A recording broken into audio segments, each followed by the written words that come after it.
we're here to talk basketball, and Phil mentioned some of the stops I've made along the way. He failed to mention that I spent 13 years as a high school coach in New York City, actually right outside of New York City. And so I've been to a lot of clinics like this.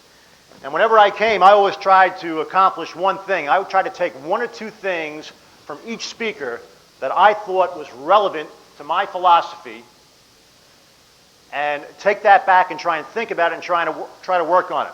We all know, ladies and gentlemen, there are a lot of ways to win in this game. A lot of ways to win.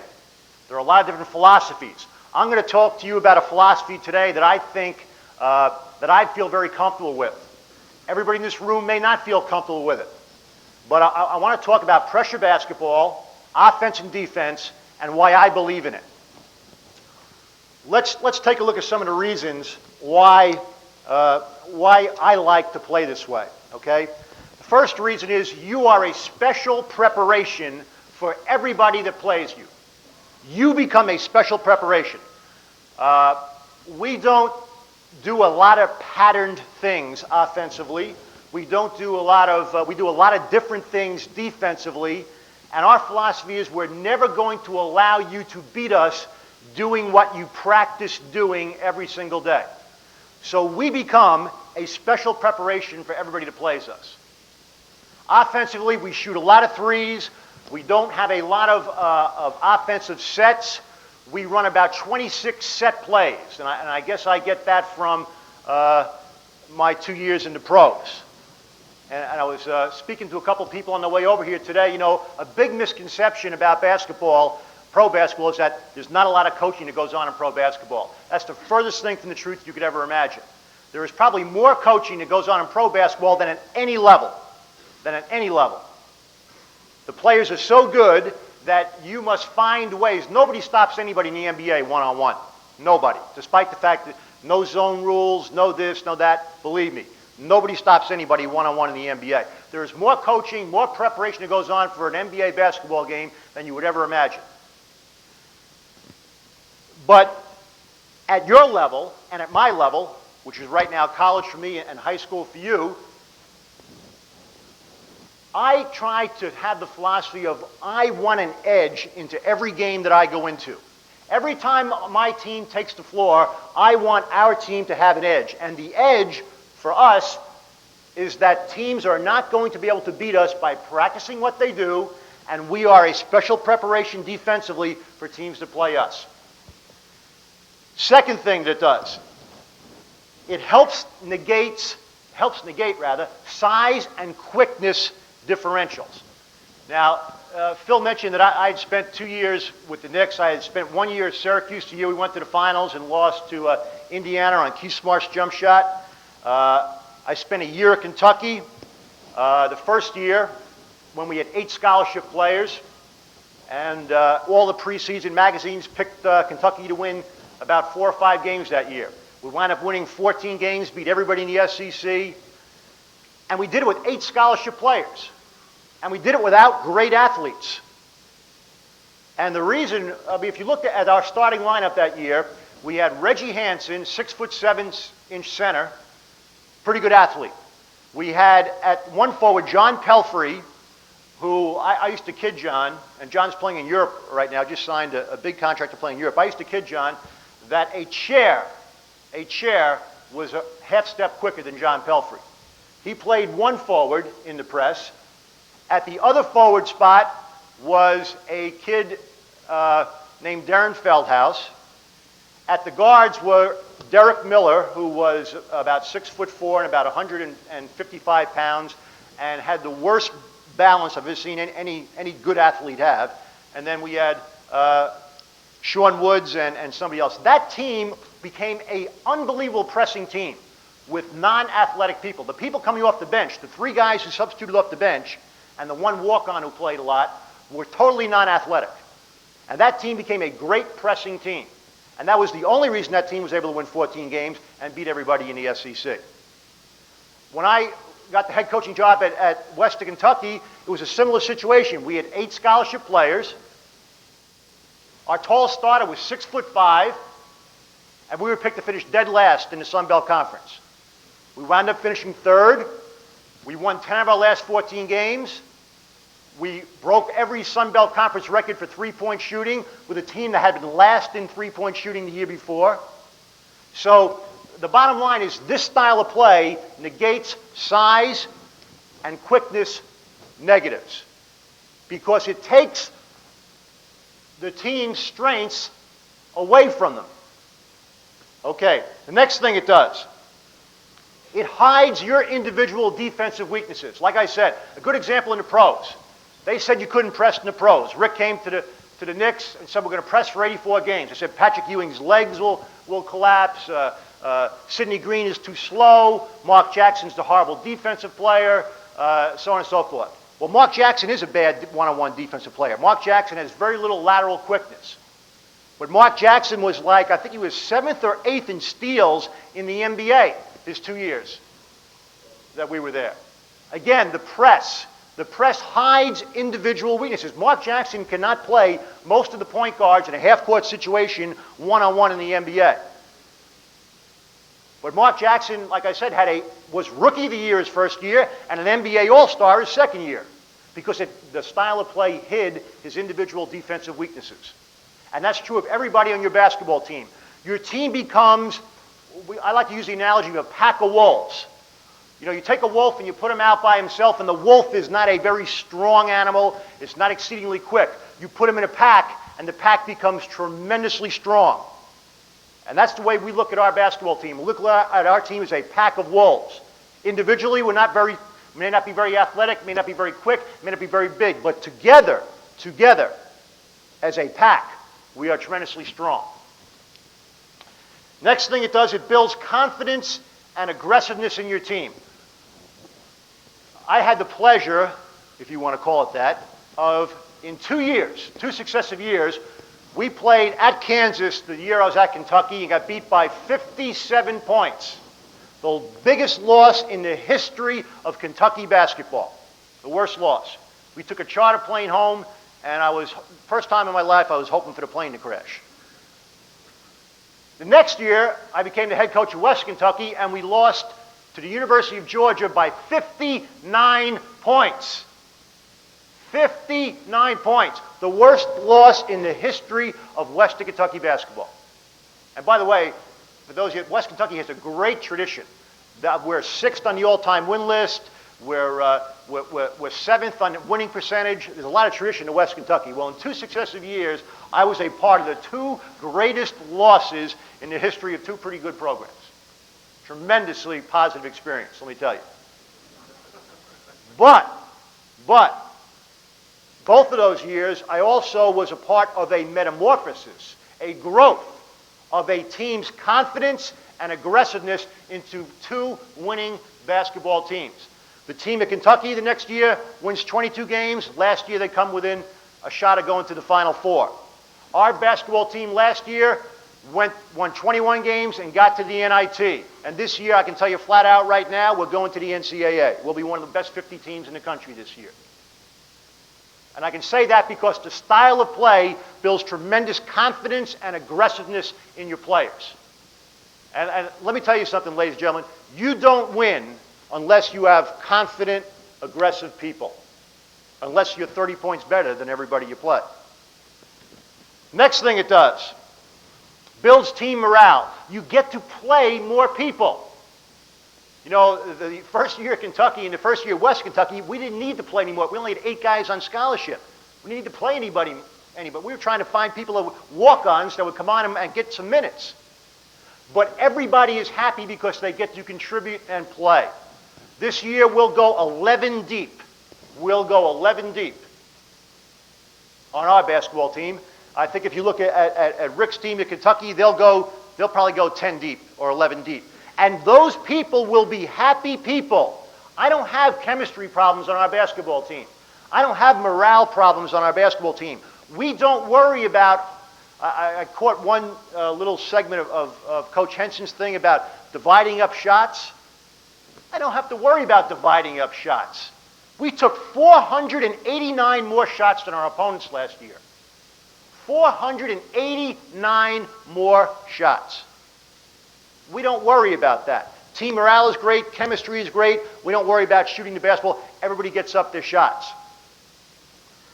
And the last thing is, which is a very important part of my job, and I don't know, it depends on where you are in the country. I know basketball is big in the state of Michigan. But your fans love the style of play. Your fans love it. And I'll tell you what, talk about home court advantage. All right? Everybody knows in basketball, home court advantage equates down to one thing: the enthusiasm and the support of people in that gymnasium or in that arena. Okay? We have tremendous, our fans, I say this, if you can watch our basketball team play and not get out of your seat, then you're probably dead. You're probably dead. Our fans become an integral part of us winning. We've lost 3 basketball games at home in the 2 years I've been there. I don't expect to lose any this year. I expect to go undefeated at home this year. So your fans become involved. All right, let's look at what we're talking about here, and let's look at it. And we're talking now about an offensive and defensive philosophy of basketball. An offensive and defensive philosophy. Let's just look real... do we have an eraser? Or there's no eraser? Just roll it, huh? See, I stopped teaching about, I don't know how many years ago, but I forget how to work one of these things. I see it now. Okay. All right, let's talk about defense for a second. Basically, here's the other thing I've learned through about 24 years of coaching now. When I first started coaching, I wanted to know everything about everything. I wanted to teach everything about everything to every one of my players. I wanted my team to know 45 different ways to do every different thing. The game is simple. The one thing I've learned is keep it simple. Keep it simple. Build confidence and aggressiveness and keep it simple. So we basically do a lot of different things defensively, but it's all basically comes down to 2 or 3 simple rules. All right, we press. And we use what we call a matchup press. A matchup press. We put our 4-man on the basketball. Our 4-man on the ball. We put our 3-man on one wing. We put our 2-man on the other wing. We put our point guard, our ball handler, in the middle, and we put our best shot blocker in the back. Now, at 6'5", the first year, I didn't have a great shot blocker in the back. Okay, so I put my quickest, most athletic kid in the back to play that 5 spot. But here's our basic rules. Our basic rule, first rule is play the basketball hard and give no uncontested passes. So, let's just look. First off, let's find out why we put X3 there, and why we put X2 there, and why we put X1 there, and X5 and X4. Okay, here's the reason. We run a numbered break. We run a numbered break. Our goal every game is to shoot 25 to 33s. Every game. 25 to 33s. Every single game. We broke the single season record for the Sun Belt Conference with 5 games left to play. 5 games left to play. Our first year there. We re-broke it again last year, and we're going to re-break it again this year. Okay? And we've got better athletes and better big people. And one of the fallacies, we'll get into this in a second, but one of the fallacies is that, hey, if you shoot so many threes, your big people must be unhappy. Baloney. Baloney. Your big people are the happiest people. Our leading scorer last year was our center. He led the Sun Belt Conference in scoring. Our leading scorer was our center. The big people are happy, and we'll show you why. But we run our people defensively at these positions because we run a numbered break. We want the basketball in the one man's hands all the time. Now, I know not everybody agrees with this. Everybody says, well, you're going to miss that. What if you get a long rebound and the and your 2-man's on the wing? Why not outlet to the 2-man and let him take it up? And why not, if the 4-man was playing defense out here at the top of the key and he can break down and run this lane, why not let your 4-man run that lane? Well, very simply, we are going to press you for 40 minutes. And last year we were 8th in the nation in turnover margin. We were first in the Sun Belt in turnover. Teams averaged almost 23 turnovers a game against us, and we averaged 14.3 on offense. Now, if you're going to press, you're going to have to understand one thing. You're going to give up easy baskets. You're going to give up layups, especially early in the game. And if you can't stomach that part of it, then put your radios on and listen to something else, because you're going to give up easy baskets. But at the end of the game, people will be turning the basketball over at an unbelievable rate, and when they have to execute to beat you, they will not be able to do it. We had 14 games last year decided by 5 points or less. We won 21 games. We had 14 games decided by 5 points or less. Because quite frankly, we weren't better than maybe physically better than maybe 3 of the teams we played. But we won 10 out of those 14 games. 10 out of those 14 games. It wasn't great coaching. I got no great end of the game plays. We don't do a lot. We just play. We just keep playing. But our kids believe the last 10 minutes of the basketball game, we own that. That's building confidence and aggression. The last 10 minutes, when the other team goes to the foul line and holds their shorts, we're winning the basketball game. When they grab their shorts at the foul line and bend over, we're winning. But conversely, when we make steals or when we get rebounds, we can't afford to turn the ball over. So I want my best ball handler, my one man with the ball all the time. I want him to know that it's the two man running that right side every single time. He doesn't have to worry as he comes down the floor and sees the white jersey running down the floor. Hey, is that the big guy running the lane or is it the two man? No, he knows it's the two man. He knows the guy running the left side is the 3 man. He knows the guy running to the block is either the 4 or the 5 on a missed shot, depending upon who got the rebound. The other guy runs to the weak side block. Or if it's a made basket, then it's always the 5 man. Because our 4 man always takes the ball out. No exceptions. Always takes the ball out. So we don't turn the ball over, even though we play what some people describe as controlled chaos offensively. We push the ball up you saw it a little bit on the film. Every opportunity we get, we're looking to throw the ball up the floor. We're going to push it up at you. We're going to shoot the 3 off the break. But it's controlled. It's controlled. And the one man has to make as few decisions as possible. Remember I said keep it simple? The second part of keeping it simple is take all the decisions out of your kids' hand.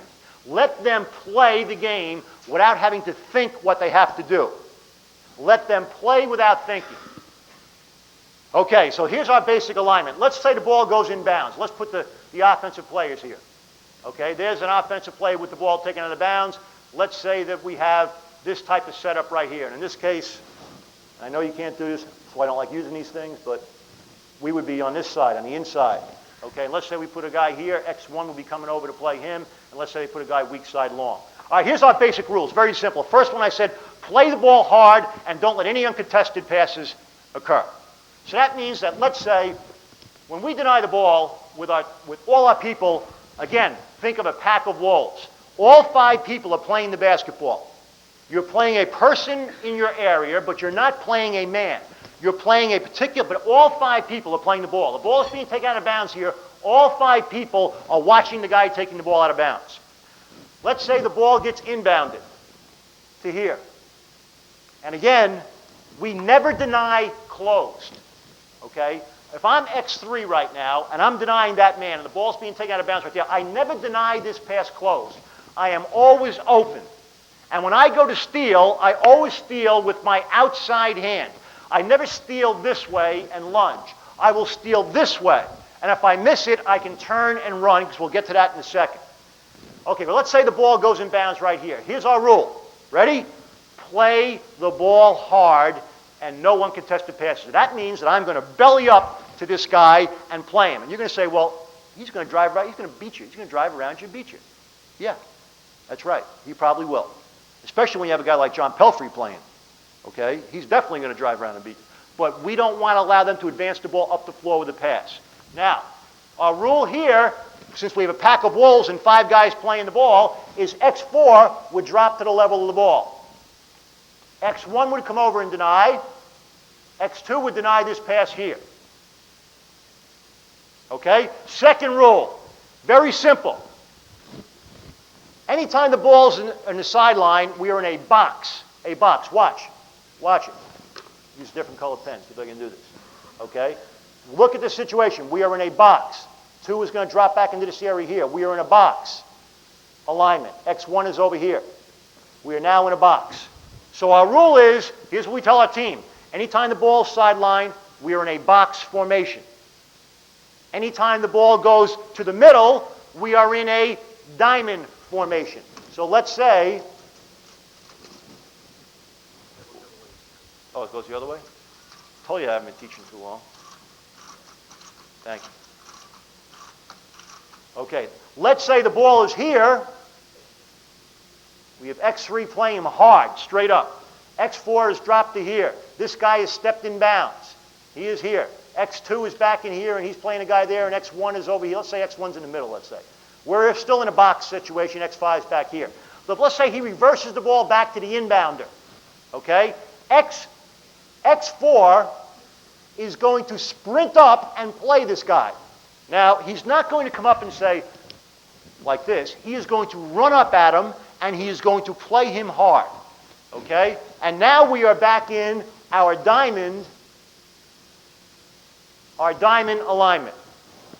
Now, you're going to say, well, what happens, Coach, if he beats him off the dribble?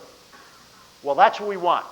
Because our next rule, very simple, is we trap the uncontrolled dribble. We trap the uncontrolled dribble. Now, how do you trap it and when do you trap it? Well, obviously, as we all know, the best places to trap a basketball are where the old hash marks used to be. Between those hash marks are the best places to trap the basketball. So we will try. Let's say, for example, that the ball got inbounded here, and he's going to start beating this guy up the sideline. And let's say X1 was playing this guy here, and he starts going down offensively. X1 is going to go with him. The rule we say is, or not a rule, it's just a thing. We say never get gapped with a pass. Never get, what do we mean by gapped? It means that I don't ever want the ball to be thrown, if I'm a defender, if I'm X1 here, I don't want the ball to be thrown over my head. Over my head. I'll allow it to be thrown in front of me. I'm not going to allow it, but I'll let it happen. But I'll never allow it to go over my head. So don't get gapped. So X1 would be retreating. And now, here's the last key, communication. In any defensive scheme, you must have great communication. And I'll tell you, this is something you have to teach your players how to do. You must teach your players in all your drills, defense or offensive, to communicate to one another. If you have a silent team, you're going to have a losing team. You've got to get your kids, no matter how, we got a great group of kids. They get along great. They hang out together. They're fun to be with. And last year, we had 5 new players join our team last year. And last year, we had the worst time in transition defense or in the press situations with people talking to one another. Stop practice, let them go get a drink, and they'll talk about everything in the world. But put them on the floor, they couldn't say boo to one another. You must allow them. You must encourage them. You must demand from them that they talk to one another. They communicate. And basically, here's what happens. X1 is never going to go up the trap until X5, who's going to be dropping back here, tells him to go. X5 is going to say, go get him.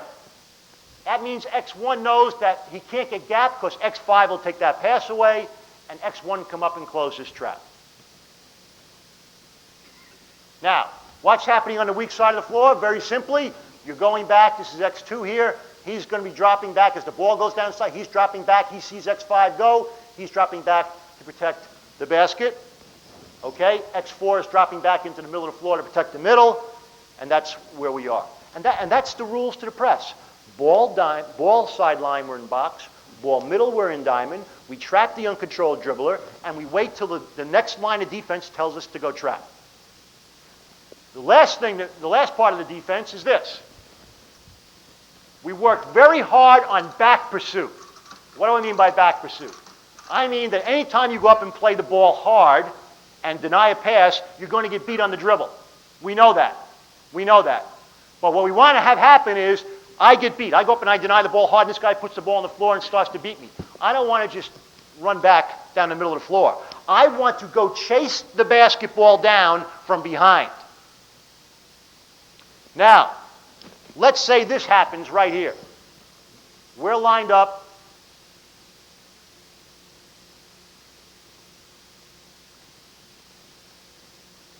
And X3 gets beat to the middle, which is going to happen.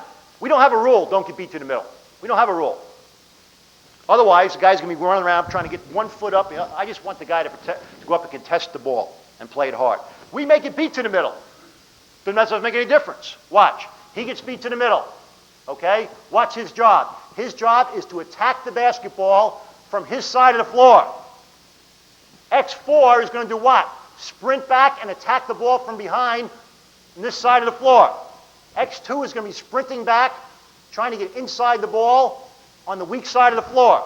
X1 is going to be dropping back, protecting so he doesn't get gapped over the top on a pass. He'll be running back, protecting. Now what happens? At some point, X5 is going to say, go get him. And X1 is going to come up and try and level the dribbler off. Now, what do I mean by that? He'll run up. As the ball's being advanced down the floor, he's going to run up and just try and level him off. In other words, he's got a hard dribble coming down, an uncontrolled dribble, coming down full speed, okay? He's going to try and get the guy to go laterally, one way or the other. I don't care which way, because we have two guys with back pursuit, coming up, looking to back tip the ball from behind. Let's say, for example, that X4 fell down and wasn't in back pursuit. Then X1 knows, yes, he's going to try and level the guy off to go this way. So he would come up at him and try and level him off to the sideline so that X3 could get the back tip, because X3 is running on the sideline side. But if we have two guys in back pursuit, it doesn't make a difference. My job is simply to get this guy to go laterally with the basketball. Now, you will be amazed, and most of your back tips are not going to come in this area, ladies and gentlemen. Most of your back tips are going to come in this area right here. We get half our back tips around the foul line.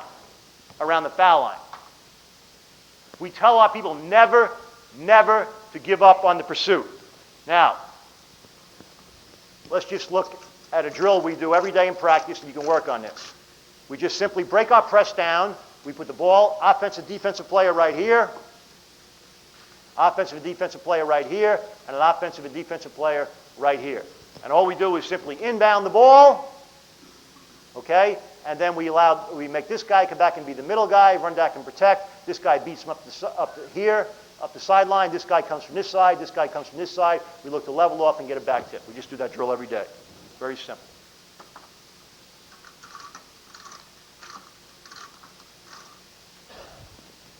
Okay. That's the rules to the press. Now we'll do it full court. We'll also start off in a. Yeah, I'm sorry. Just put three people, three offense, three defense. Okay. Let them inbound the ball. Go play the ball hard. Let them beat him one way or the other. Okay. Just play him hard. This guy's going to sprint back to the middle to protect. This guy's going to pursue, and this guy's going to pursue. We're going to look to level off. Now, understand, this offensive player is going to run down the floor, so this guy's got to play this guy, okay, and pick out a spot to level the dribbler off.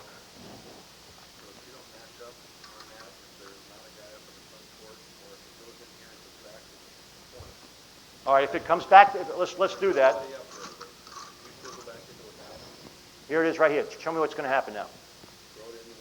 Throw it into the wing. Throws it back. Yeah. Okay. And there's nobody in that right wing. That's where the offensive man on the right side is straight up. This guy leaves. Yeah, whenever it goes into the wing. Okay, he leaves, and he leaves. Well, his rule is he's going to go, again, with the ball in the middle, he's still going to be in a diamond. He'd drop back to this level depending upon what X5, who would be over here, would tell him to do. He's playing area looking at the ball. Yeah, he's playing area looking at the ball. Exactly. In other words, if this guy vacated and left, and we don't have the time today to do it. I wish we did. Teams run 1-4 against it. I can show you all the different things we do when teams run 1-4, or they run 1-3-1 against it. A lot of different alignments. Or they put the point guard inbounds here, inbound trying to get back to the point guard. Naturally, you're going to deny that pass back. Okay, teams do that, you're going to deny that pass back. But there are a lot of different variations and a lot of different things that situations. But the rules are basically the same. Diamond in the middle, box on the sideline, trap the uncontrolled dribbler, don't let a guy make an uncontested pass. Get great back pursuit.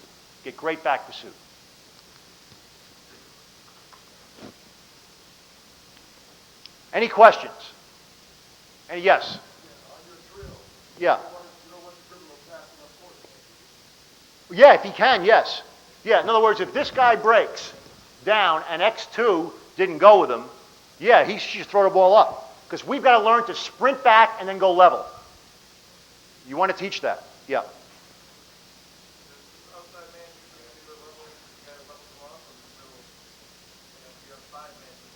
It's almost always the middle guy.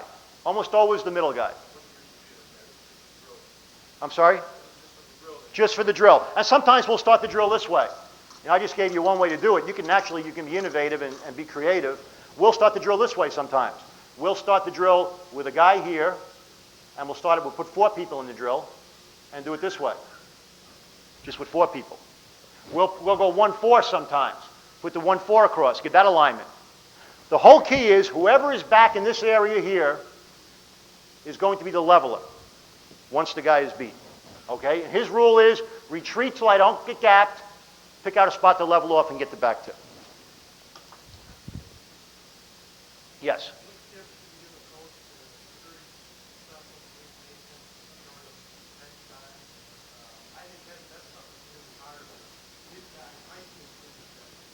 Yeah, it is. It's extremely hard. Well, I can say we do a drill called the 444 drill. It's an offensive and defensive drill. It's a great drill. 3 teams. You have 12 people involved. You have, let's say you have red down this end, 4 people. You have blue down this end. And you have gray over here on the sideline. Okay? Basically, the drill is this. And we'll do this with our press, and we'll do it with just transition. We'll do it both ways. This team gets the ball, they throw the ball up, they come down 4-on-4 against blue. Now blue must, and we break it down, we try and have a 1-man, a 2 wingmen, and a big people in each 4-man group. The point man, okay, 2 wing people and a big man in each group. Okay? They'll come down and break on blue. Blue's got to talk and communicate, call out a man. Now you have to be communicative in practice. You've got to be, and don't be negative. You know, when I first started coaching, I thought that the way to get things done was to be negative. You don't get anything accomplished being negative. You get things accomplished by encouraging your kids. Hey, if you go up and say, if you don't talk, you're not going to play, the kid's going to be afraid. He's going to know. No, you say, hey, look, in order for us to be successful, we've got to communicate. You've got to tell Johnny when to go. You've got to tell Jimmy that I've got this guy. Now, we've got to do that in order to win. Let's get together and do it. And sooner or later, when they start doing it and you encourage them and thank them and reward them praise-wise for doing it, they'll continue to do it. Continue to do it. But we must all call out people in this drill here. All call out people as they come down the floor. Now, here's the rule. The shot goes up, blue rebounds, they're now breaking down. The gray team cannot leave until the ball exchanges hands. So now blue would be coming down, gray's going to sprint out, touch the half-court line, and pick up the 4 guys on blue as they come down. Red is off onto half-court. Okay? Now you can do this drill with the press. Watch. Do the drill with the press. Here's the press. Let's say we started it this way. Red came down on blue, and red scored.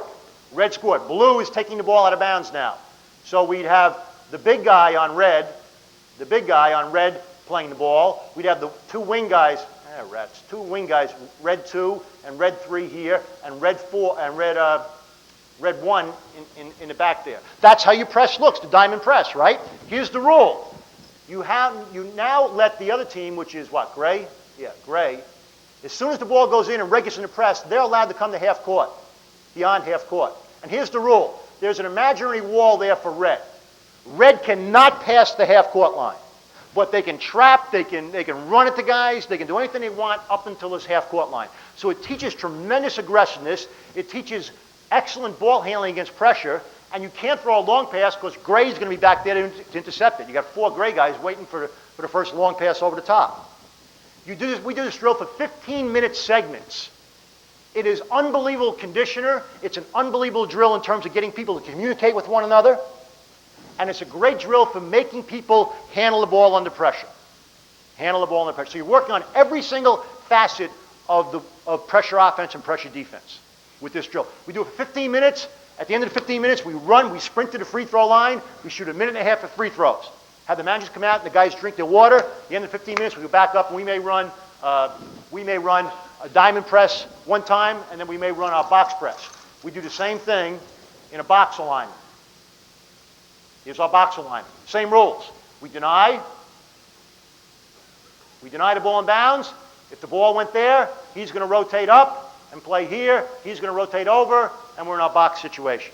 Okay, naturally he would be to the level of the ball. He would just rotate over to this point. Okay? If the ball went back to the middle, we're in our diamond situation. Great drill, great conditioner, great drill to teach communication, and a great drill in terms of building enthusiasm for your players. See, we have a saying, fatigue makes cowards of everybody. It does. You get tired and you can't think. The first thing that goes is your mental toughness.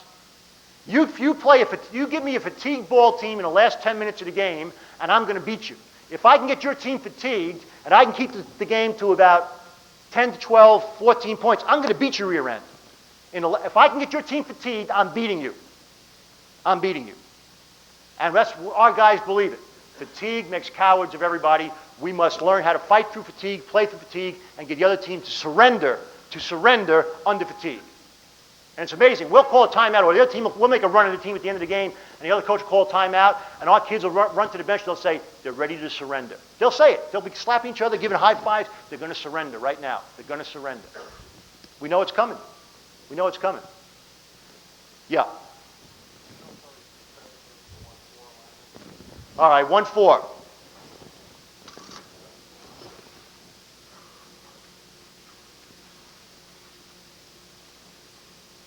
This right here would be X3.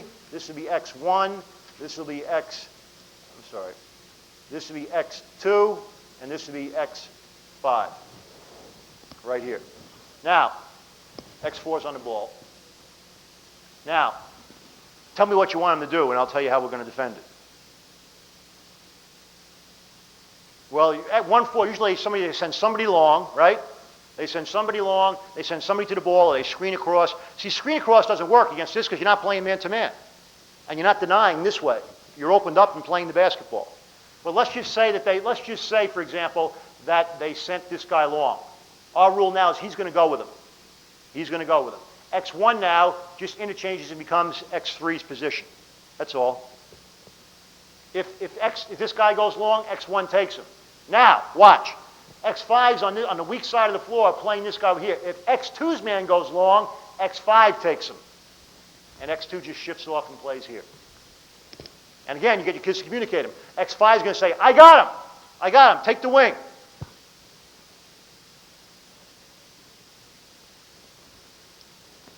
Let me tell you something. Yes, you have a question in the back?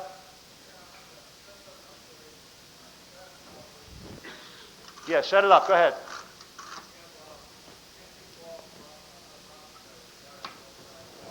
All right, hold on. You got to be a little louder. I can't hear you. Guy taking the ball out of bounds. Guy on the left side. Same side. Half court here. All the way to the basket. Oh, I'm sorry, the right side. Okay.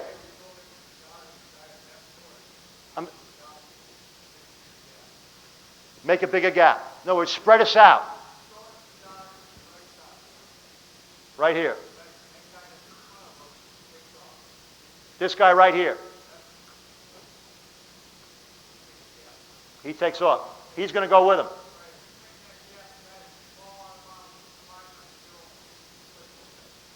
He's coming right down the middle of the floor.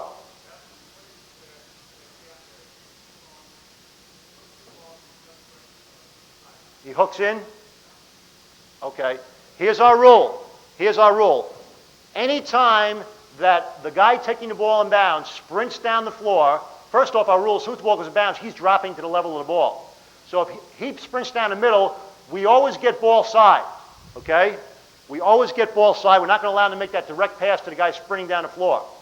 Now, if he continues on down, X4 is going to go right with him. So X2 is over in this area right here. Now, you're saying, yeah, but you spread your defense out. Yeah, absolutely. I'm not concerned about that because you know what this guy's doing right now, X3? He's climbing up his leg like this. He's climbing up his leg. And if one of two things are going to happen. The guy is either going to turn around and become a defensive player with the basketball, or he's going to take him and say, I'm beating his rear end, and put it on the floor. Now, I would be concerned if this guy didn't put ball pressure, tremendous hard ball pressure. But that's our rule. Hard ball pressure. In other words, we're not going to allow you, we're not going to let you stand there with the ball and allow this guy to sprint down and duck hook into the sideline. Because I'm going to be climbing up your leg and trying to turn you around. Any other questions on that? Just want to talk offense for a couple of seconds. Any other questions defensively? I'm sorry, yes. If they get by your press, Okay. All right, let's just, before I get on offense, let me just give you 1 minute of, I said you're not going to be able to do what you normally do against us and beat us, right? You may beat us, but you're not going to do what you practice every day. Let's say they come down. Our rule is the press stays on until the ball goes to the baseline and comes back out. Okay, once the ball goes to the baseline and comes back out, the press is off. Now we're matching up man to man. Now I'm not concerned about mismatches. I'm not concerned about that X2 may be playing X5. I'm not concerned about any of that stuff. Don't care. Same rule applies. We're putting tremendous pressure on the basketball. We play defense like this in the half-court situation. Here's why we play defense. And as soon as you pick up the ball, we're all over you. One of the stats we keep is a stat called deflections. A deflection is any time the defense gets their hand on the ball. Could be a tip pass, could be a block shot, could be a loose ball scramble, could be a back tip. Whether you get the ball or not, every time that you touch the basketball, we have one of my assistant coaches is marking deflections down. Now, why? And believe me, they hate to do it because they can't watch the game. They just spend the whole time going like this. But here's a great stat for you. Ready? Amazing. Playing this style of basketball. This style of basketball. If your team gets 35, and you may have to adjust it for high school a little bit because you play less minutes, 32 minutes versus 40. Anytime your team gets 35 deflections and shoots 37%. I pray to God my team doesn't shoot 37%, but could happen. 37% or above and gets 35 deflections, you win over 95% of your games. I have never lost a game in the 2 years in the pros, okay? 2 years in the pros and the 3 years in college when our team's gotten 35 deflections and shot over 38%. I've lost one game where we've gotten over 35 deflections, and we shot 32%. First game of the year last year. First game of the year. We shot 32% from the field. We couldn't kick the ball in. But every other time you get 35 deflections, you win the basketball game.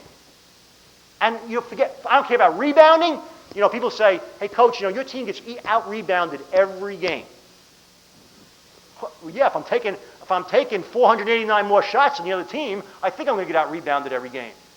Okay? I don't care about, people say, you got killed on the boards tonight. You won, but you got killed on the boards. No, the only stat I care about is the offensive rebounding stat. We averaged 18 and a half offensive rebounds a game last year. 18 and a half. Of course we're shooting 33s. We're not going to shoot 52% from the floor. Of course we're going to get out-rebounded.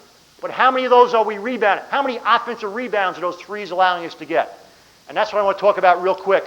Right, well, let's finish up the philosophy, the half-court philosophy. Watch. Ball comes out, they're in a set, whatever set you're in, 3-2. You got a 7-foot guy in the post. We play New Orleans this year. They got Irvin Johnson, will be one of the top 10 guys taken in the draft, the NBA draft next year, 6'11". On the other side, they got 6'9", Melvin Simons, will be a first-round draft pick. He's only a junior this year, he'll be a first-round draft pick. And they just got a 6'11" JUCO player in. Not a bad front line, okay? But here's what happens. Let's say that they have the ball here and are in a 3-2 set. And let's say they get into a regular high-low like a lot of good big teams do. They flash a guy high, okay? And the ball is here on the wing. And this is Irvin Johnson. And our biggest player this year will be 6'8". Very good athlete, very good player. He's only going to be a sophomore. Will be a great player by the time he leaves, okay? But he's 6'8", and Johnson's 6'11", and he's a senior, okay? Here's our rule. Our rule is, I don't care if you put a 5'4" guy in the post against our 6'8" guy, we are always going to double team you. Not to give help, but because we don't want to allow you to run your offense, and we're going to try and make you turn the basketball over. And here's where we double team from. Now, we shoot 33s a game.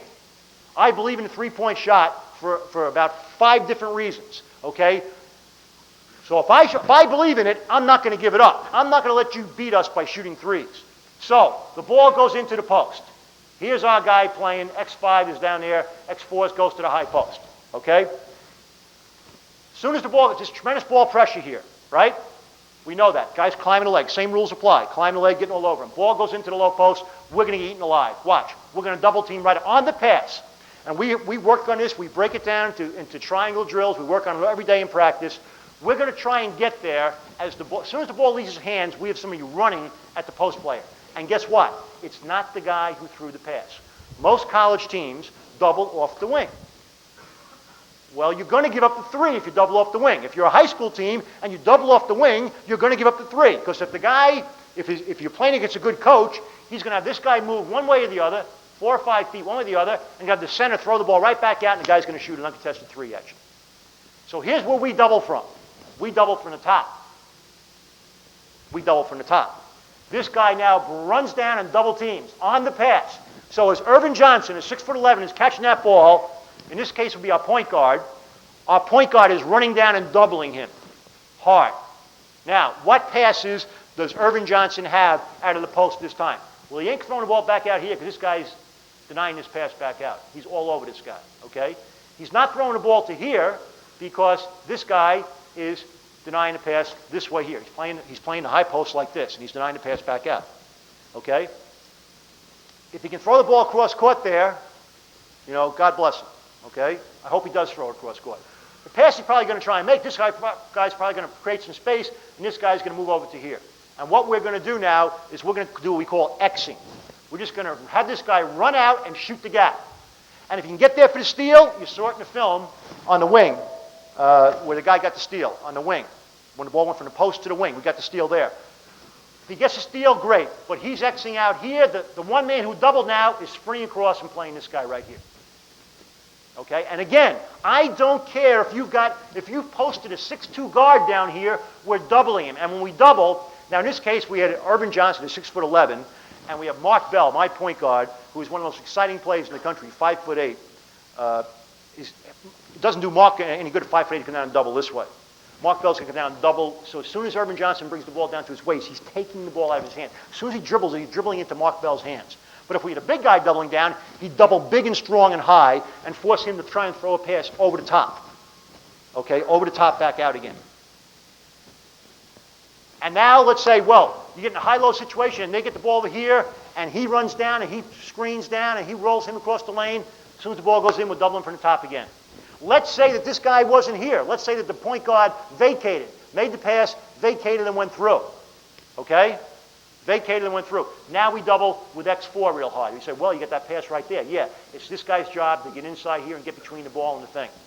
The key is here, Irvin Johnson last year, and the other part of the press now. This kid's a great player. Great athlete, 6'11", great player. He had 22 points in the first half against us. They were up 9. And half of them were on dunks, on alley-oops, on against the press and stuff. You know how many points he had in the second half? 1. And we win the basketball game. We win the basketball game. But so that defensive philosophy flows all the way down into the half-court situation. We are not going to allow you to do what you want to do. Our other objective is to not deny reversal. Anytime we can deny reversal, we're going to deny reversal. Again, we're not playing closed defense. Ball's over there. I'm not going to play closed defense. I'm going to play open defense. So if you drive, I can help and recover. Again, pack of wolves. 5 guys playing the basketball. I can't play the basketball if I close. If the ball's over there in the wing and I'm at the top, I'm this guy out top here, and I'm denying the pass back out to the wing by being closed, but to the top rather by being closed, I can't play team defense. This guy drives, I can't help. So we deny this way. You know what else I found out? With slow people. Okay, watch this now. Here's the offensive player that you want to throw the ball to. And here I am playing the passing lane. Ball's over there. I'm playing the passing lane denied. The pass comes. I go to get the pass. I step in front of the passing lane.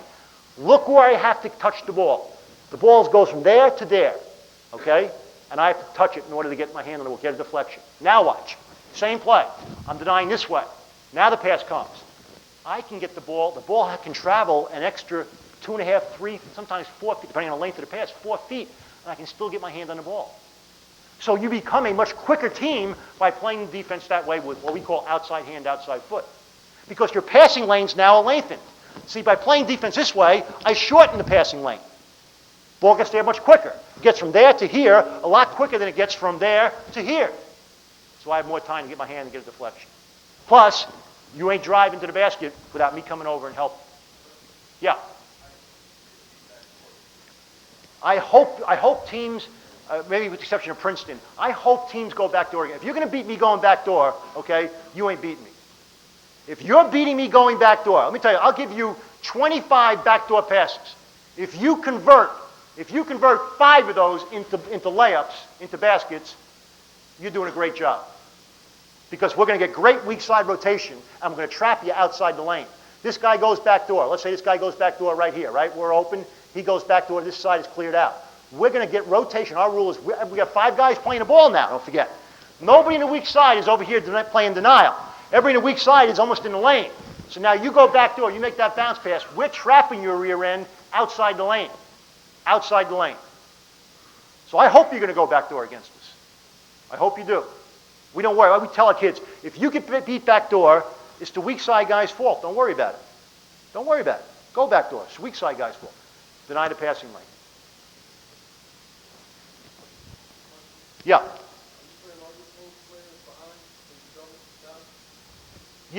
Yeah. What we'll do is this, and again, it depends on the situation. If we have a good matchup in the post, we may try and play 3-quarter, one side or the other. But we're never going to front. We're never going to front, and most of the time we're going to play behind. Okay? And I admit this, I do teach a lot of the NBA, you guys, you ladies and guys can't get away with it. We do a lot of the NBA stuff. We put our leg between the guy's thigh, and he goes to catch the pass. We ride him out. Our hands are up. We're good boys. Our hands are up, and we ride him out as he goes to catch the pass, and we do all that stuff too, which you won't be able to do as a high school coach. So we play behind and look to double. I love it. The referees every year say, point of emphasis, rough post play. It's like sumo wrestling in the post in college now. It's like sumo wrestling, which is another reason why I don't play with a post player. We keep our people wide and spread. All right, real quick, 2 seconds. Let's look at the offensive philosophy real quick right here. Again, one man's going to handle the ball every time down the floor. Again, we don't want to turn the basketball over. Okay, we don't want to turn it over. One man's going to have the ball all the time. 2 and 3, basic. I don't care if the 2-man starts over here. Shot goes up. He's playing, X2 is here. He's playing a guy there. Shot goes up. He can't run this lane. I don't want him running this lane. No. I don't want him. He's going to run, sprint, and run this lane. Now you say, well, it's not as quick. You're going to lose fast breaks. Yeah, I don't care about losing fast breaks. I care about turning the basketball over. I want a good shot every time down the floor. And what happens is, you know what happens? This guy has to run an extra 1.5 seconds to get over to this spot here. He's 1.5 seconds later than he would have been if he would have ran straight down the 3 lane, okay? He winds up getting a trailing 3. You saw that in the film too. A trailing 3, which is what we want. We want a trailing 3-point shot, okay? So 2 runs this lane here, 3 runs this lane. Okay, first guy on a missed shot. First guy to the weak side block. Okay, let's say that we bring the ball and one's dictated the right elbow. So he's dictated the right side of the floor. 5 would run to the block. 4 is going to trail the play. Okay? Now he hits either side. Our rule is very simple. If up ahead and free, he gets the ball. Up ahead and free, he gets the ball. In other words, as a point guard, if I can look up the floor and this guy is free and I can give him passing the ball, he gets it. That's the rule. No decision. No decision. It's not, gee, will he make that? No, give him the ball. Okay, and he knows it's always a 2-man on that side, always a 3-man on this side. Okay? Now, very simply what we do is this. 1 man hits either side. Let's say he hits a 2 side. For this case, he's always going to go through opposite.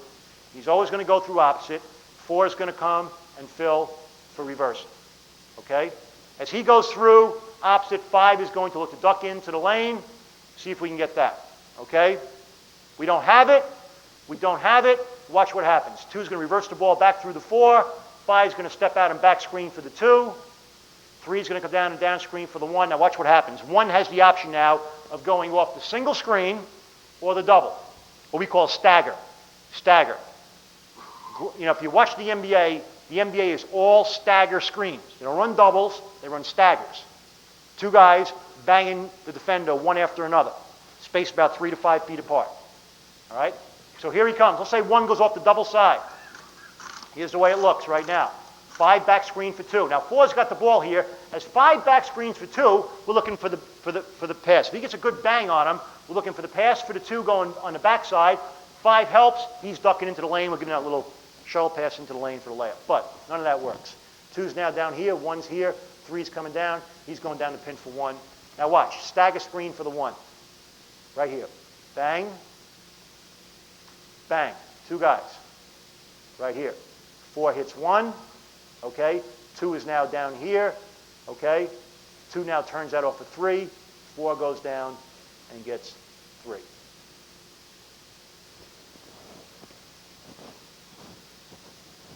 Now, what happens if you don't have anything on that? I'll tell you what happens. Here's what we do.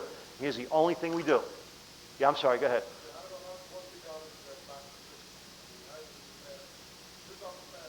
Fast break. Watch now. Watch it again. Here we go. Do it again. I'm trying to do it quick because we're running out of time and I want to let you people get out of here.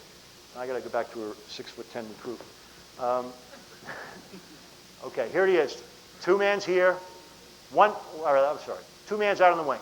Okay, he passes the ball to the 2, right? Right. 5 is here. 5's going to come in and fill. Look to go to the strong side block. Look to post up. As soon as 1 hits, he's going through. Okay?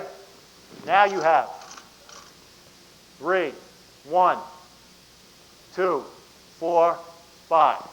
2 doesn't have it. He reverses it back through the 4. 5's going to back screen. Back screen. Goes away, right? Now 1's got the option. 3's coming down to pick. You can go off single or double side. I like him to go off the double side. All right? He's going to come off the stagger screen.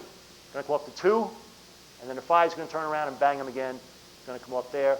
4's going to go down, and 2's going to turn out off 3. 4's going to go down and get 3. 3's coming to the top. Now watch what happens now. You have 1 with the ball.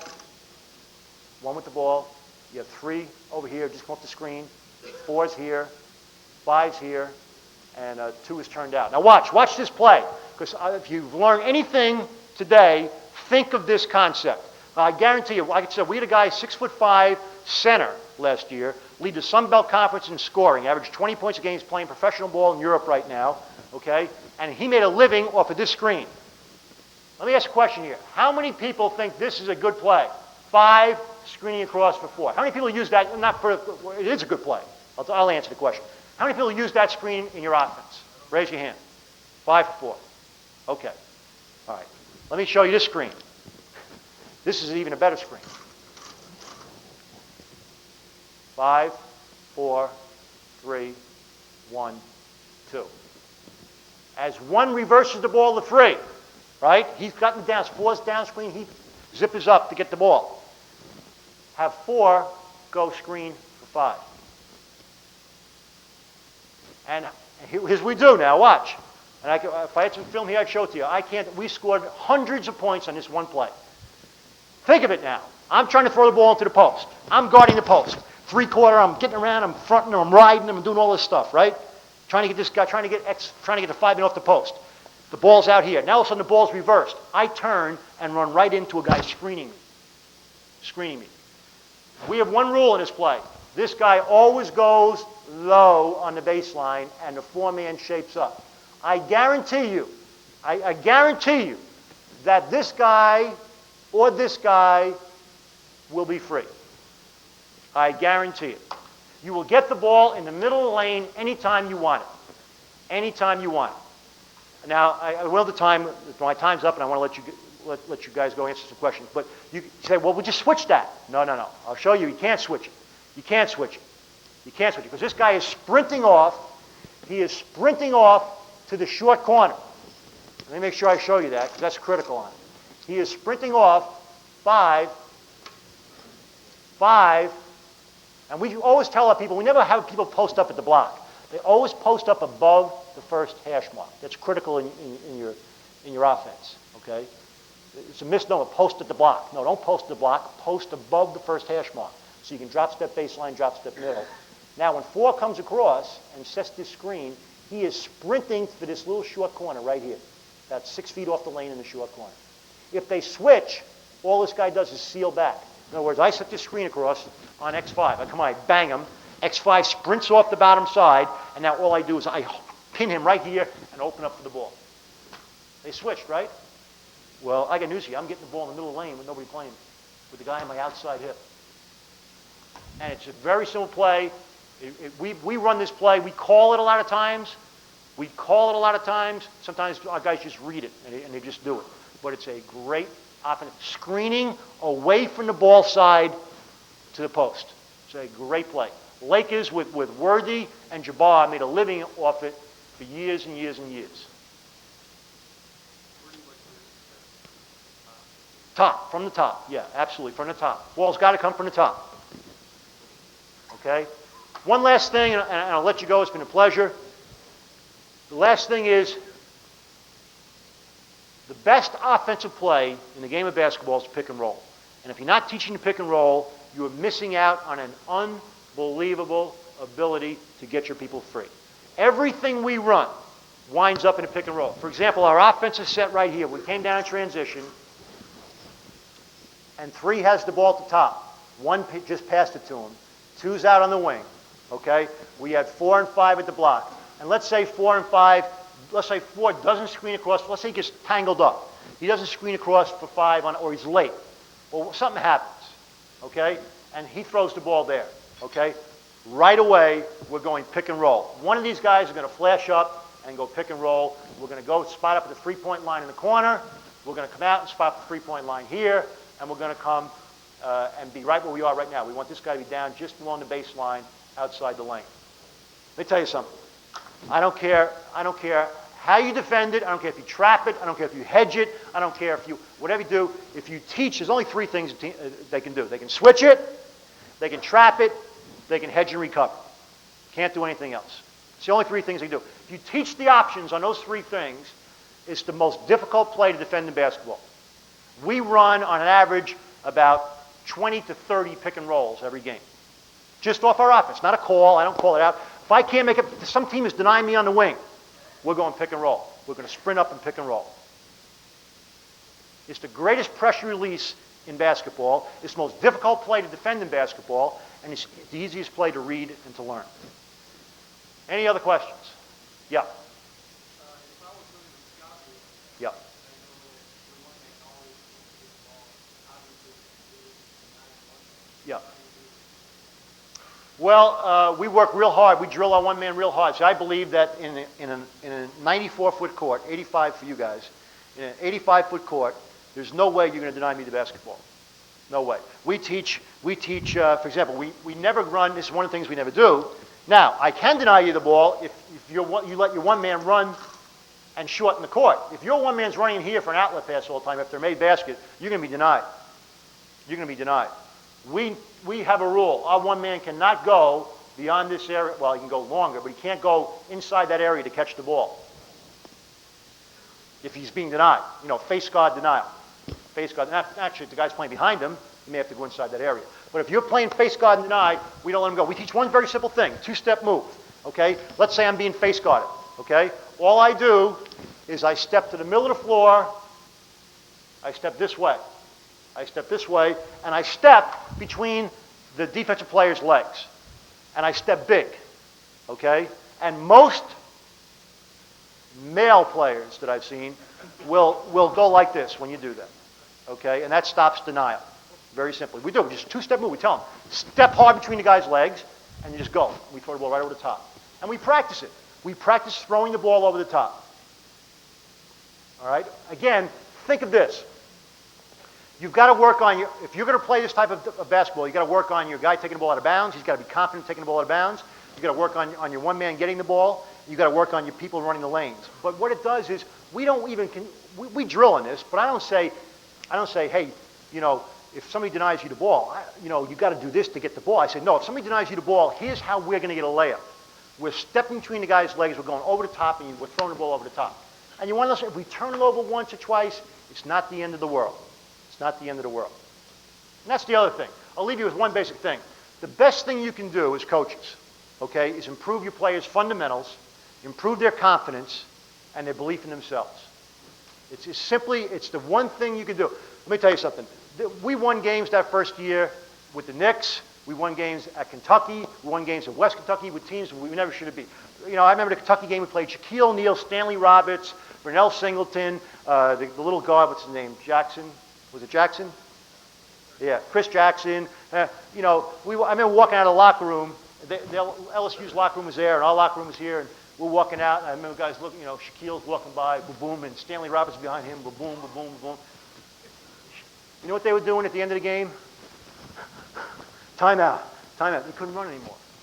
You must build confidence in your players. You must have tremendous confidence in them. You must have tremendous, you know, we take bad shots. You know, we take shots that would, you know, in a normal style of play, you say, what, are you crazy? Letting the kid take a shot? You got to live with it. You know what I tell them? Take it, rebound it. I don't say, don't take that shot. No, rebound it. Of course you're going to get a rebound. A shot's taken from 30 feet off the run, the ball's going off the board like a rocket. It's a great opportunity for an offensive rebound. Do I know it's a bad shot? Yeah, but you want to know something? If I get my guys thinking, hey, is this a good three or is it a bad three? Then they ain't going to have the confidence come out at the end of the game and make that three when it counts. Okay? We concentrate on doing the other thing. Rebound it. I get on my guys for now rebounding, not for taking bad shots. Okay? And the thing about centers, the thing about big people, understand this. The key to this game offensively is spacing of the floor. The one thing I learned in the NBA that I never would have gotten anywhere else, it really sunk in like cement, okay, is spacing of the floor is the most critical thing in offense. And that's why if you're not using that three-point line as a weapon, you are cheating yourself and your players. And if you have a good big person, you are really cheating him or her. Because by spacing the floor and making this three-point line a weapon, you now take away the help and the sag and everything else. You want an interesting exercise in basketball? Go watch the Villanova-Georgetown NCAA title game from 1985, right? Go watch the tape of that game. It's unbelievable. Patrick Ewing, right? Who's the other big kid, the post office guy that had Georgetown had? Here's Villanova, matchup zone, 2-3 zone. Here's the foul line. Every defensive player was inside the foul line. Patrick Ewing had people hanging on him, under him, around him. Couldn't get the ball. Okay? Now, you have the opportunity to never let that happen. If you have a good big person, never let it happen. You've got to work on a three-point shot. We take over 125 three-point shots every day in practice. We only practice for 2 hours every day. We bring our kids in for 32 minutes of individual instruction, just offensive stuff. Three-point shooting, ball handling, dribbling. There isn't one player on my basketball team, I don't care how good a defender you have, we know we're beating you one-on-one. Our kids believe that. Our kids believe they can beat anybody one-on-one. And I feel this. 2 hours, I don't know enough basketball in 2 hours to go any more than 2 hours. And I want to go hard for 2 hours.